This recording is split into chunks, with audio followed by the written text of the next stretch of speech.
1990년 봄 어느 날 저는 저희 어머니 담당 의사의 말을 듣고 망연자실한 채로 병원 문을 나섰습니다.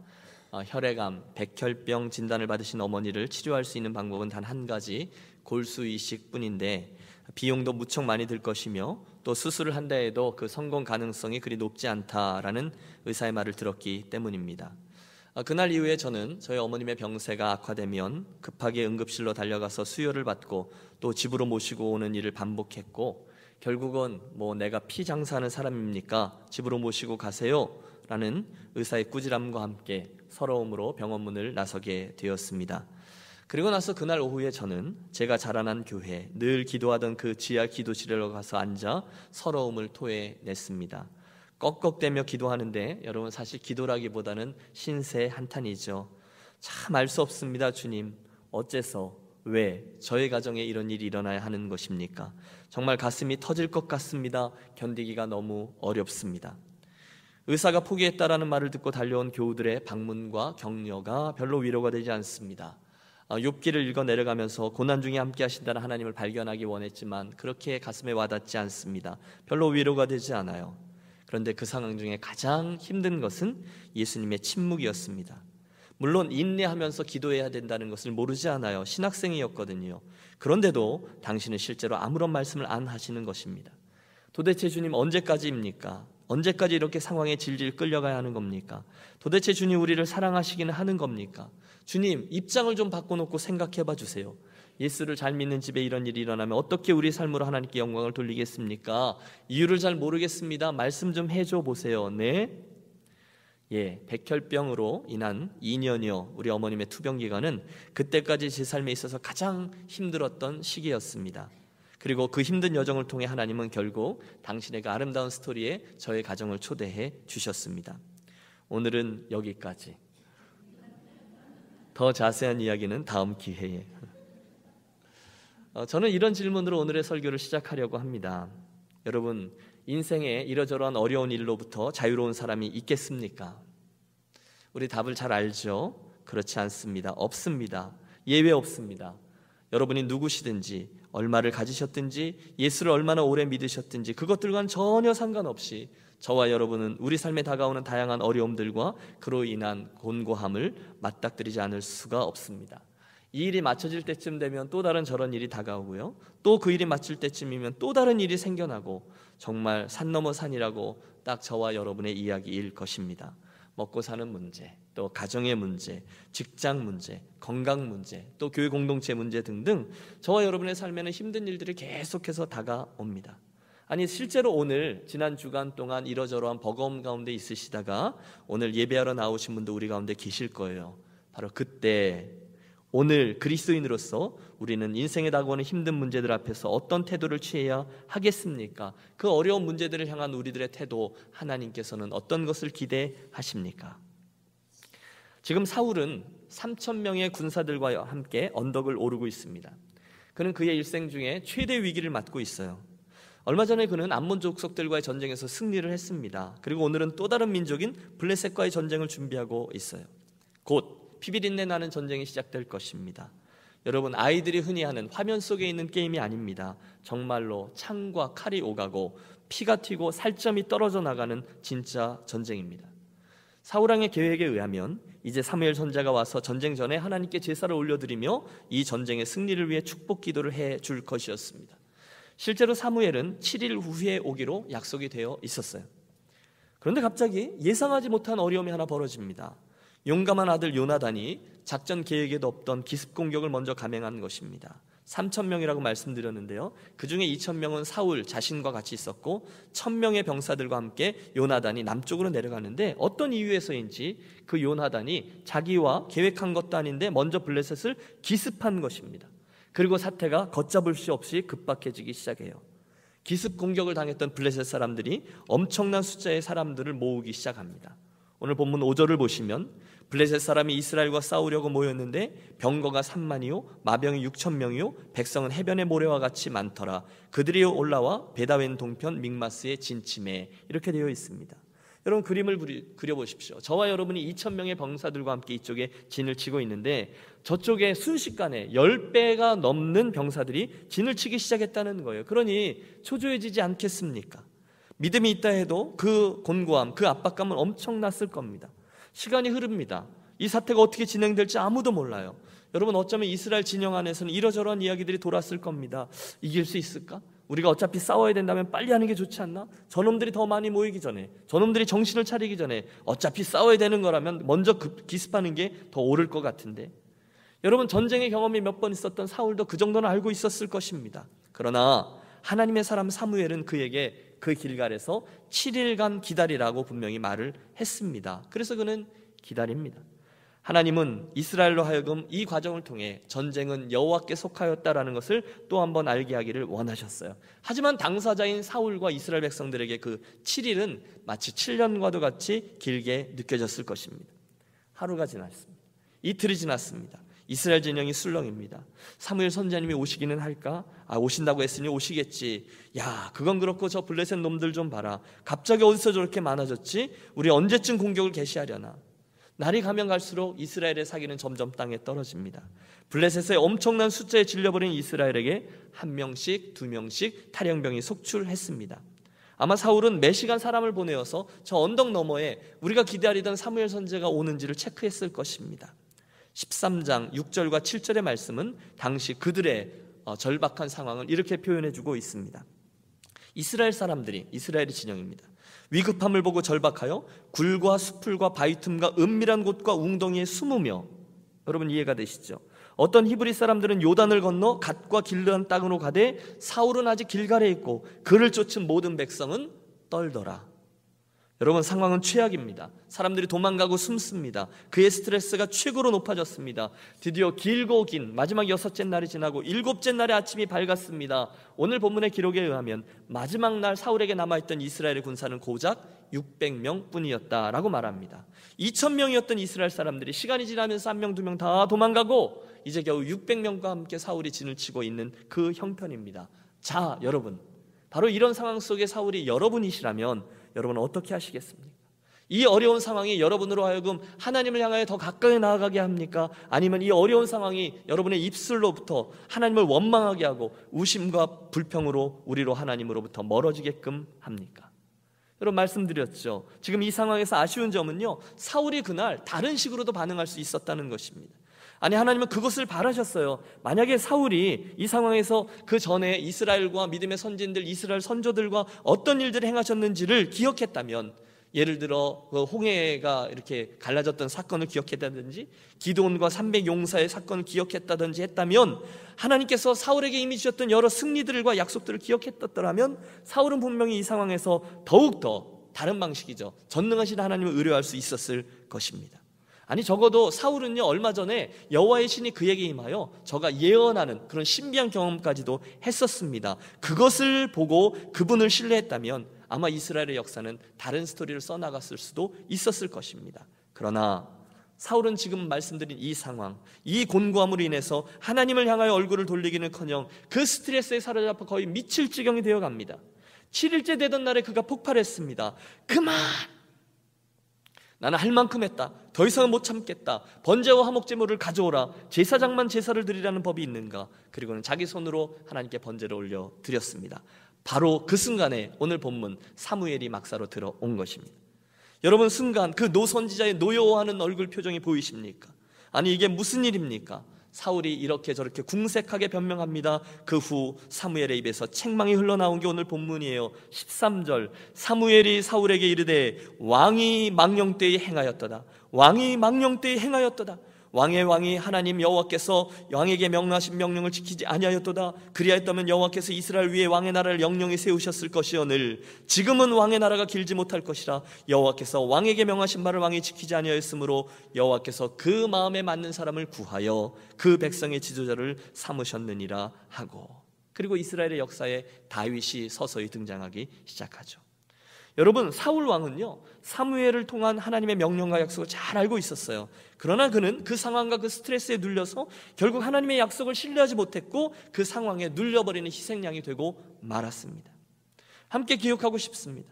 지금 사울왕의 인생에 가장 멋들어진 순간이 될 수 있었던 그 기회, 너무너무 아쉽습니다. 그것이 순식간에 비극적인 파멸의 시작점이 되고 말았다는 거예요.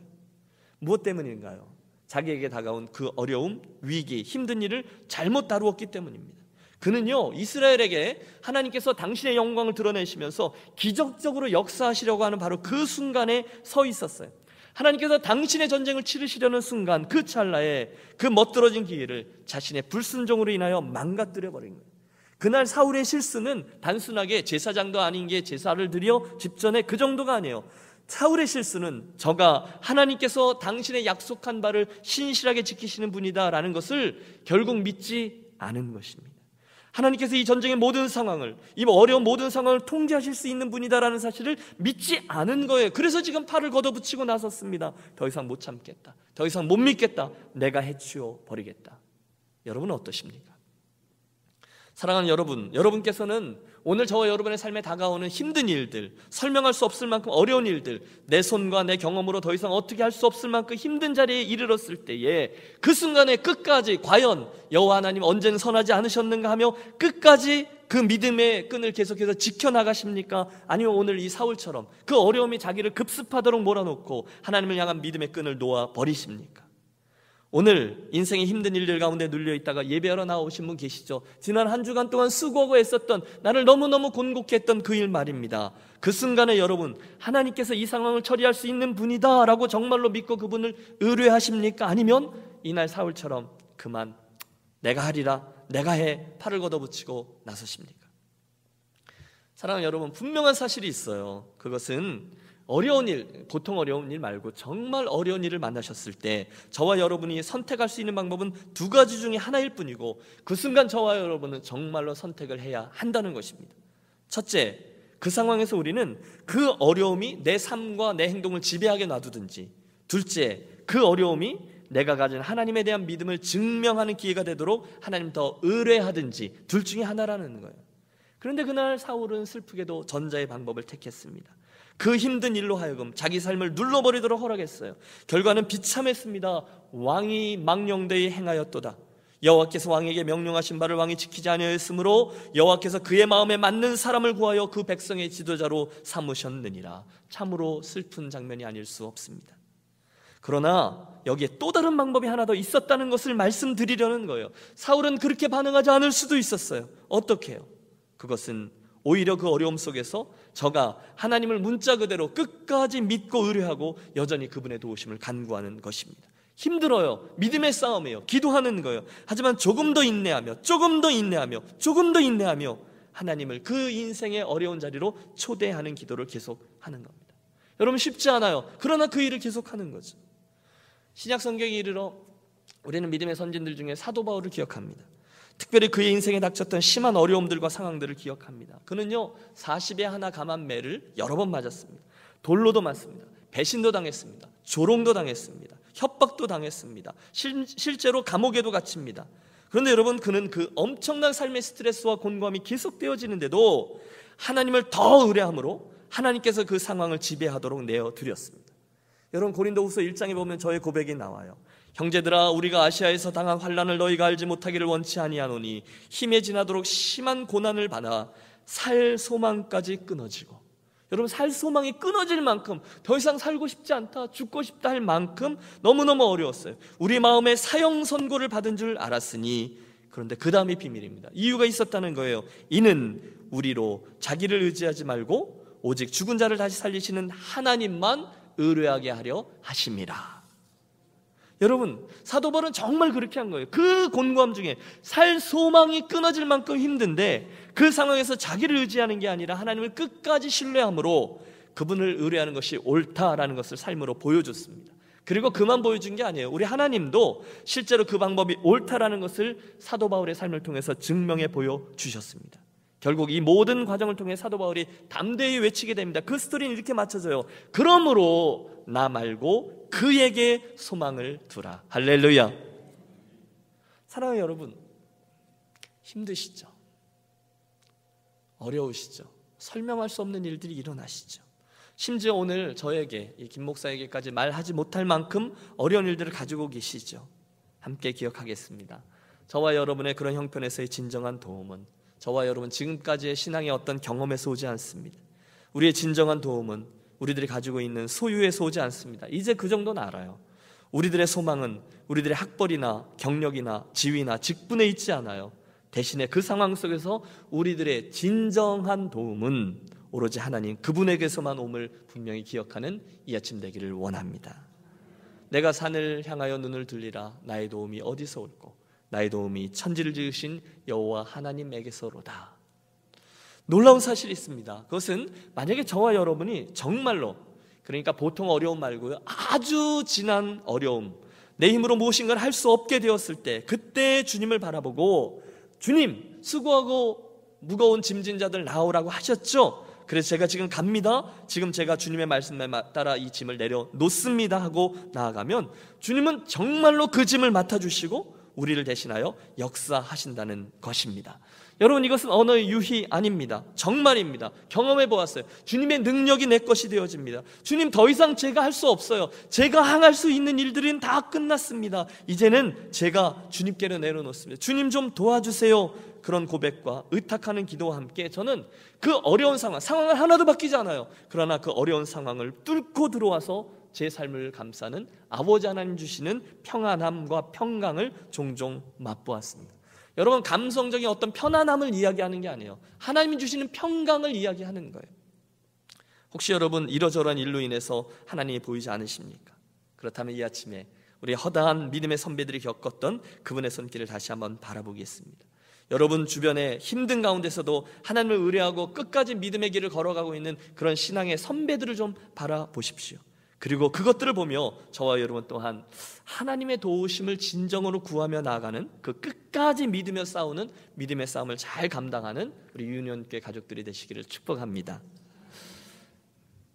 김 목사님 말씀이야 그럴듯하지만 정말로 어려운 게 아직 경험 안 해보셔서 그래요.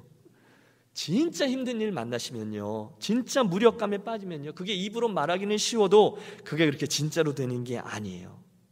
그렇습니다. 여러분, 정말로 어려운 일은 우리들의 숨도 쉬지 못하게끔 하죠. 여러분, 사무엘상 17장, 우리가 이제 두 번째 장면인데요, 사무엘상 17장 엘라 계곡에서의 사울이 지금 그런 형편 중에 있습니다. 저가 골리앗을 맞닥뜨렸어요. 그 상황입니다.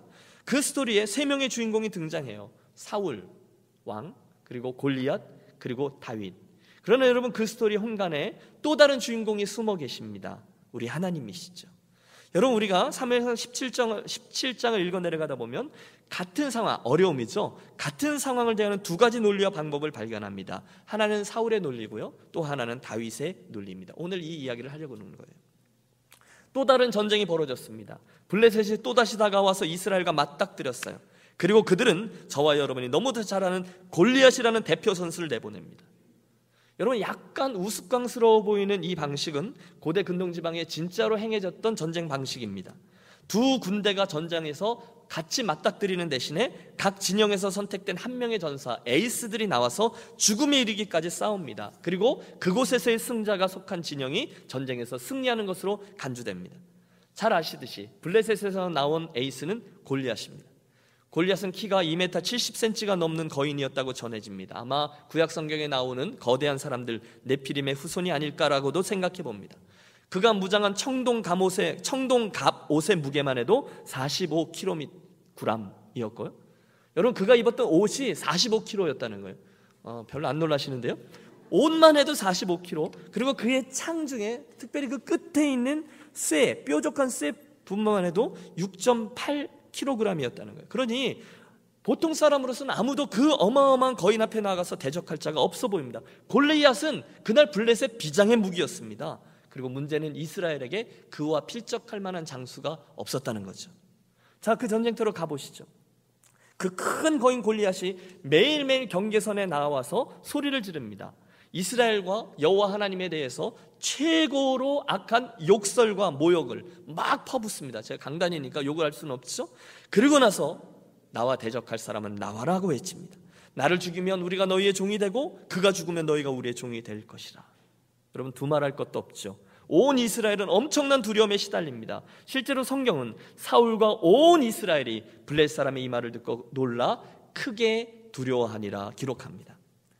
특별히 여러분 사울을 생각해 보세요. 그가 느꼈을 정신적인 스트레스 말입니다. 이스라엘 중에서요, 골리앗과 대적해서 싸울 수 있는 사람은 상식적으로 사울밖에 없었습니다. 실제로 성경에 의하면 그는 자기의 모든 동족들보다 머리 하나가 더 컸다라고 기록되어져 있어요. 그가 이스라엘 사람들 가운데 가장 컸어요. 그러나 사울은 꼼짝할 수 없습니다. 도대체 그 거인과 맞서 싸울 의도가 없어요. 더 큰 문제는 그렇다고 해서 그에게 다른 대안이 있느냐? 그렇지도 않았습니다. 그 다음 날도 마찬가지입니다.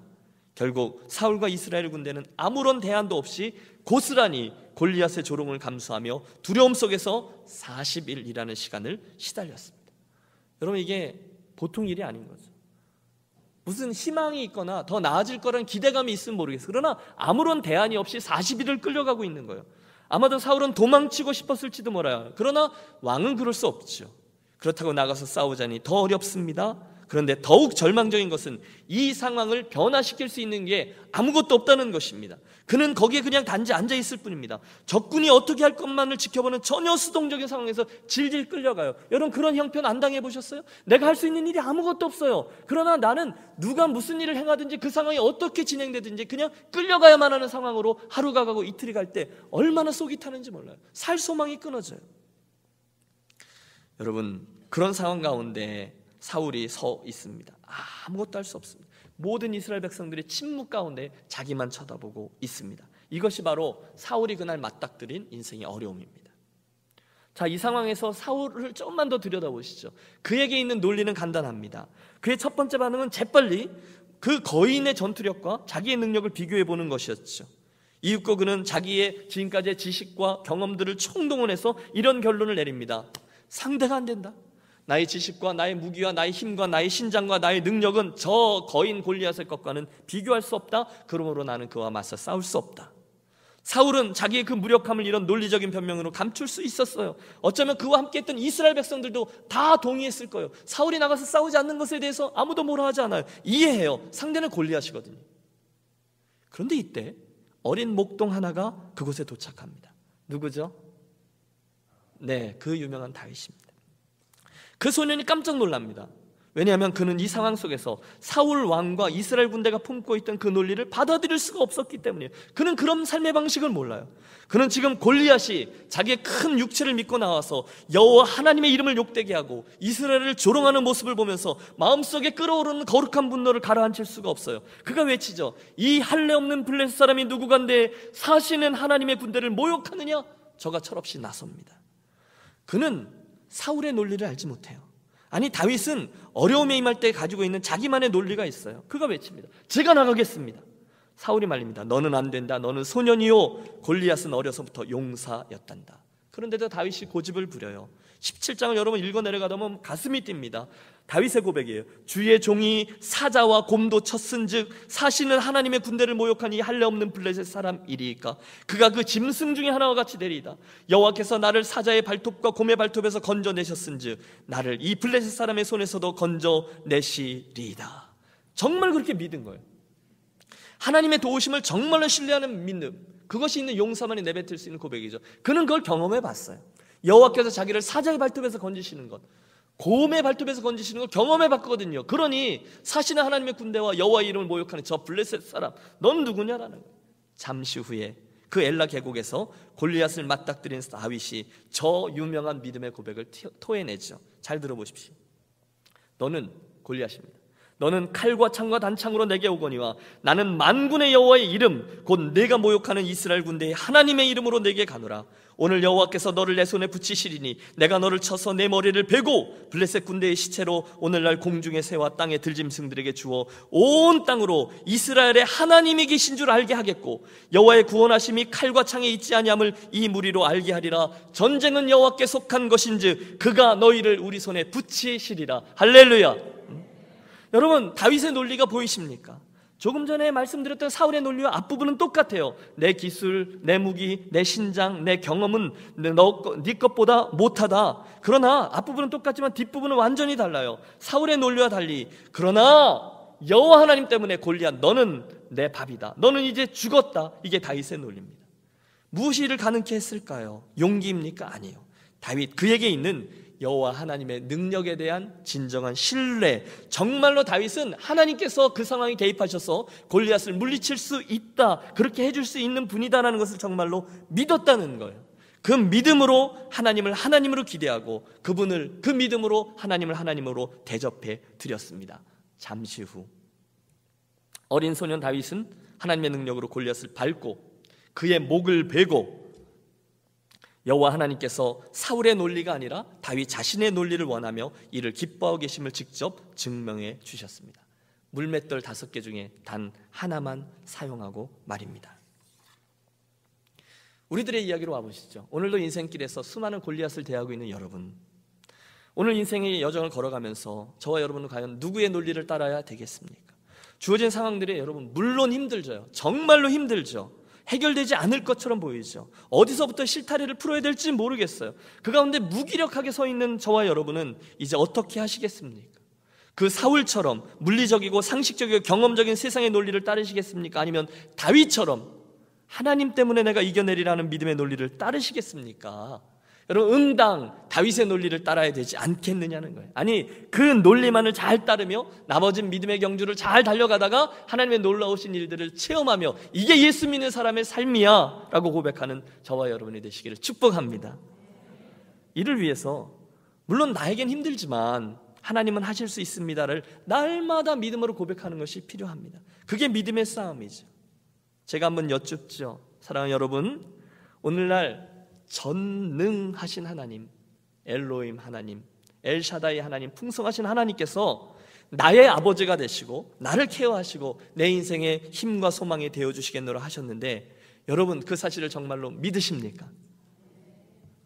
그 약속이 다른 이들이 아니라 저와 여러분에게 주어진, 하나님의 아들과 딸들에게 주어진 그분의 약속임을 믿습니까?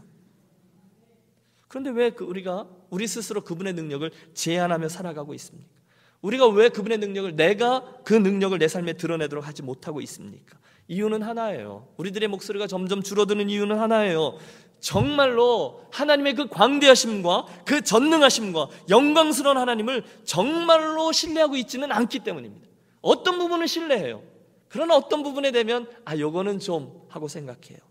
저는 믿습니다. 저는 전능하신 하나님을 믿어요. 입술로 말하지만 실은 안 믿어요. 아버지께서 결국은 내 삶을 다루시고, 물론 내가 가지고 있는 시간 계획표는 좀 다르지만 결국은 내 삶을 하나님께서 기뻐하시는 모습으로 빚으시고 결국은 합력하여 선을 이루게 하실 것이다라는 사실을 실제로는 못 믿고 있는 겁니다. 도전이 되길 원합니다. 그러므로 이 아침에 믿음의 선진들 시리즈 4번째 시간, 이 설교를 통한 저의 도전과 권면은 이겁니다. 사랑하는 여러분, 이 아침에 다른 것 말고 저와 여러분 인생의 진정한 소망과 능력의 근원이신 그 아버지의 하나님을 다시 한번 바라보는 저와 여러분이 되시기를 권합니다. 다른 것 말고요, 그분의 크심 있잖아요. 하나님의 영광스러움, 하나님의 위대하심. 한 가지 사람들이 만들어 놓은 영화 인터스텔라 보셨어요? 인터스텔라라는 영화 하나만 봐도 어마어마한 광대함을 느끼는데, 그 우주를 창조하신 하나님의 그 광대하심과 전능하심을 바라보십시오. 저와 여러분의 엔딩 픽처를 바라보세요. 우리들의 인생이 최고로 안 됐어요. 그런데 눈 떠보니 어디예요? 하나님 나라잖아요. 할렐루야. 여러분 저만 좋아하는 것 같은데요? 예수 믿는 사람들에게 가장 안 돼봤자 우리가 하나님 나라에 이르는 일이에요. 그러니 무엇이 걱정입니까? 그분의 광대하심을 바라보십시오. 그분의 여유를 바라보십시오. 그분의 도움은 곧 저와 여러분을 향한 하나님의 자녀들을 위한 것이다라는 그분의 약속을 믿지 마십시오.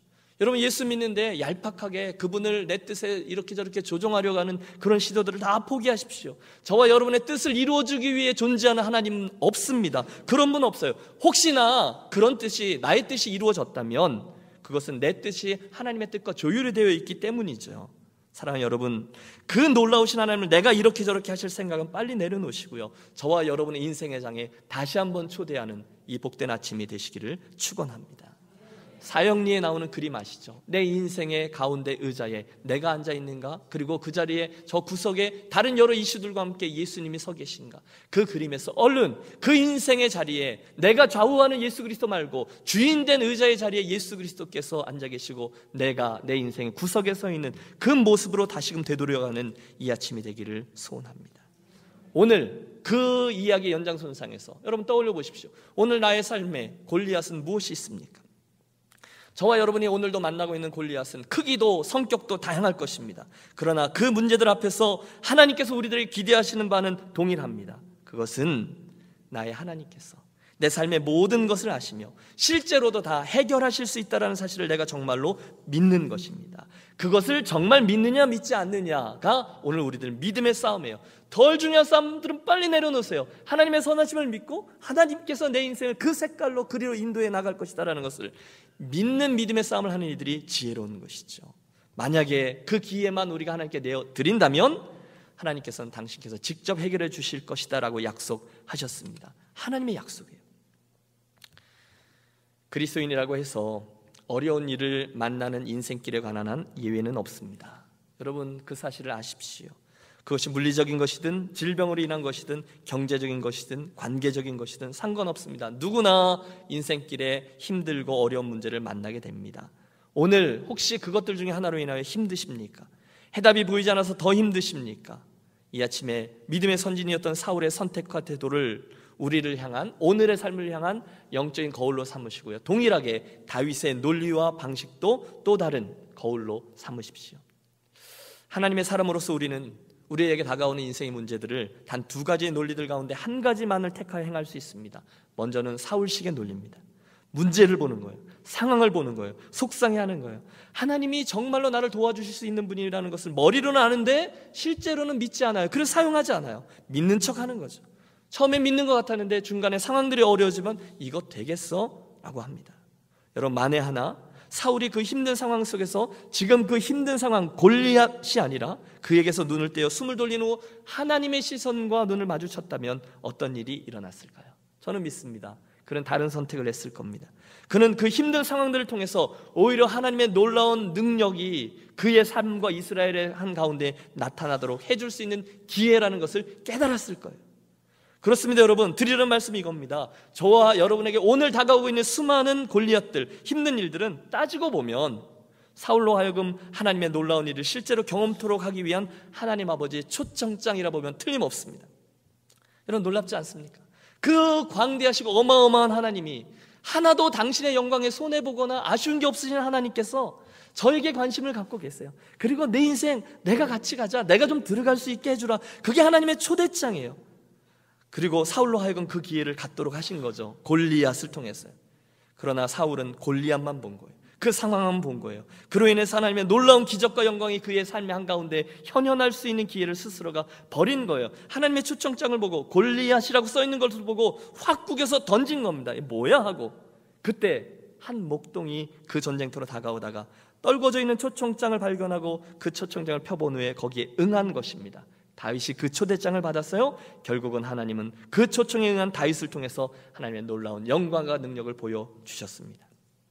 오늘 믿음의 선한 싸움을 싸우고 계신 여러분, 오늘 여러분 삶에 던져져 있는 하나님 아버지의 초대장은 무엇입니까? 내 사랑하는 아들아, 내 사랑하는 딸아, 그 일로 인해서 참 힘들지. 그런데 사실 그 어려움은 내 삶에 내 능력이 나타나길 원하며 던져준 내 사랑의 초청장이란다. 그러므로 이 즈음에 내가 믿음으로 응답해주면 어떻겠니? 그 상황에 눌리지 말고 오히려 그 어려움이 내 삶에 나의 나타냄을 구하는, 내 능력을 더 의뢰하는, 그래서 나의 역사와 영광이 드러난 선한 기회가 되기를 내가 기대한다. 그러므로 사랑하는 아들아, 사랑하는 딸아, 나의 그 초청에 내 마음과 삶으로 응답하렴. 내가 이 어려움을 통해서 내 삶을 다루고 싶단다. 우리 이 시간 다 함께 눈을 좀 감고요, 3000년 전 그 엘라 골짜기로 함께 나아가겠습니다. 여러분 저와 함께 그 이미지 메이킹을 하십니다. 이 시간 여러분의 마음속에 아버지 하나님의 초청장이 도착해 있다라고 생각해 보십시오. 천천히 여러분의 손에 들려있는 하나님의 초청장을 여십시오. 비어있네요. 그렇다면 이제 이 시간에 그 하늘 아버지의 초청장에 오늘 저와 여러분의 삶을 누르고 있는 골리앗들을 한번 적어 보겠습니다. 오늘 여러분의 삶을 힘들게 하고 있는 일 있으시잖아요. 그 일 때문에 너무너무 힘들어서 지치고 질질 끌려가고 있는 골리앗을 여러분 적어 보십시오. 정말로 적으십시오. 영적인 문제, 물질의 문제, 학업의 문제, 직장의 문제, 관계의 문제, 또는 죄악의 문제, 어떤 거라도 저와 여러분을 너무너무 버겁게 하고 오늘 저와 여러분의 인생을 끌어가고 있는 것이 있다면 적어 내려가십시오. 정말로 적으십시오. 하나님, 저의 그 힘든 일을 하나님이 아십니다. 도와주십시오. 하나님의 역사하심을 경험하게 하고 싶습니다. 하나님을 맛보아할 수 있는 기회의 초청장을 제가 받았으니 이제 제가 응하려 합니다. 기도하려고 합니다. 이제 여러분 적으신 그 초청장을 반 접습니다. 봉투에 넣으십시오. 그리고 여러분의 그 힘든 일들이 적혀있는 초청장을 아버지의 손앞에 다시금 올려 놓으십시오. 기도하겠습니다.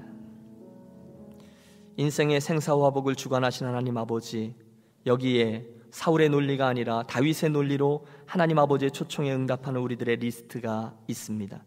아버지, 이 문제가 오늘 이 골리앗이 오늘의 나를 짓누르고 있습니다. 때로는 나로 하여금 이것이 꼼짝도 못하게 하며, 때로는 하나님께로 향하는 내 마음조차 방해하며, 하나님을 기대하지 못하게 하며 무겁게 내 삶을 누릅니다. 그러나 이 아침에 사울의 논리와 다윗의 논리를 통해서 우리가 깨닫습니다. 아버지, 내 인생의 이 어려움은 여호와 하나님의 살아계심을 내 삶에 직접 경험할 수 있는 좋은 기회임을, 아버지의 초청장임을 알게 하셨습니다. 이제 이 문제를 주께로 내어놓고 우리가 간구하오니 아버지, 우리 한 분 한 분의 심령으로 하여금 아버지께서 이 불가능해 보이는 문제들까지도, 내가 모든 희망과 기대를 내려놓은 이 문제까지도 해결해 주실 수 있으신 분임을 나로 분명히 믿게 하여 주시옵소서. 주여, 나의 믿음 없음을 도와주옵소서. 나로 하여금 이 문제로 인하여서 오히려 아버지 하나님을 더 신뢰하는 믿음의 용사로 세워 주옵소서. 그리고 결국 그 믿음이 옳음을 아버지 하나님, 내 삶의 이 문제를 하나님께서 풀어주시는 문제 해결을 통하여 증명해 보여 주옵소서. 결국 우리에게 허락된 모든 골리앗들을 믿음으로 잘 극복해서 더 큰 믿음의 용사로 자라는 우리 유니온교회 가족들과 공동체만 되게 하여 주시옵소서. 귀하신 주 예수 그리스도의 이름으로 기도하옵나이다. 아멘.